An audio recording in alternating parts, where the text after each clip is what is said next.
Hi, I'm Chad with Move for Guitar. This lesson is from our series Music Theory for Guitar. In this lesson, I'm going to explain diminished 7th chord inversions. First off, if you'd like the diagrams for everything in this series, including the diagrams for this lesson, you can download our free e-guide, Music Theory for Guitar.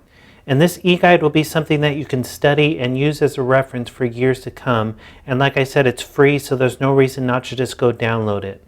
But I am working on it as I'm filming this lesson, so if it's available, a link will pop up on the screen that will allow you to download it. If no link appears, you can look in the description and it'll say whether it's available or coming soon.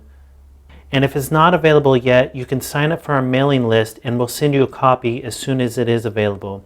Also, if you're signed up for our mailing list, you'll receive all updated versions as well.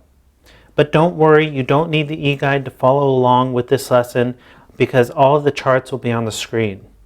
And also be sure to subscribe because we add at least one new lesson every day. This is part 3.6 from our series Music Theory for Guitar. If you'd like to go back and start at the beginning, you can click the link on the screen.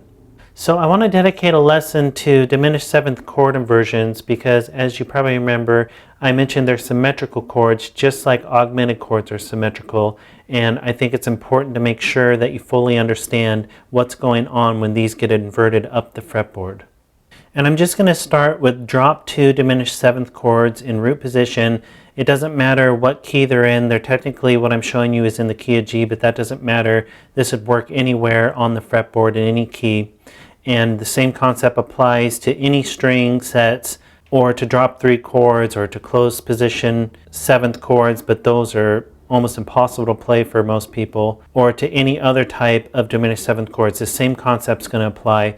It's just I'm showing you as drop 2 because this is a really common shape and way to play these. And one that if you play diminished 7th chords, you'll probably use all the time. So diminished 7th chords are symmetrical chords just like augmented chords are, which at this point you should already know that. I've mentioned that multiple times. But unlike augmented went up a major third with each interval. Diminished 7th goes up a minor third each interval. So here is a drop 2 diminished 7th chord in root position.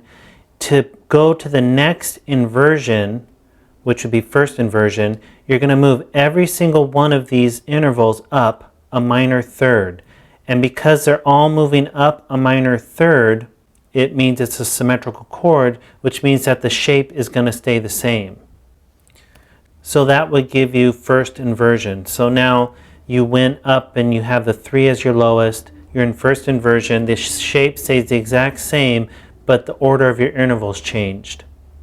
Again, you move up in minor thirds. Now you're in second inversion. Do it again. You're in third inversion, and if you did it again, you'd be back at root, but an octave higher.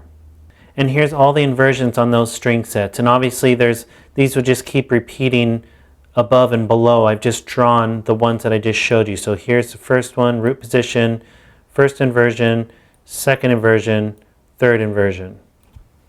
And as you can see, every single one of these intervals went up by a minor third.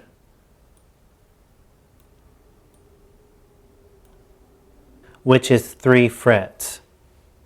And again, just like all inversions, root always goes to a 3, 3 always goes to a 5, 5 always goes to a 7, 7 always goes to a root.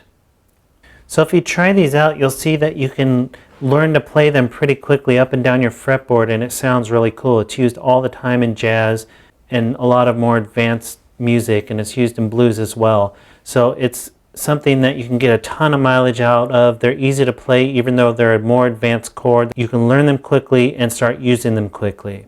And another way to look at this is just to hold this shape and not think about every interval moving up. You're just thinking about the lowest note moving up a minor third and just keeping that shape, and then that's an easy way to quickly be able to play these up and down the fretboard. So just focus on the lowest note moving up in minor thirds and let the rest of your fingers follow by holding that shape.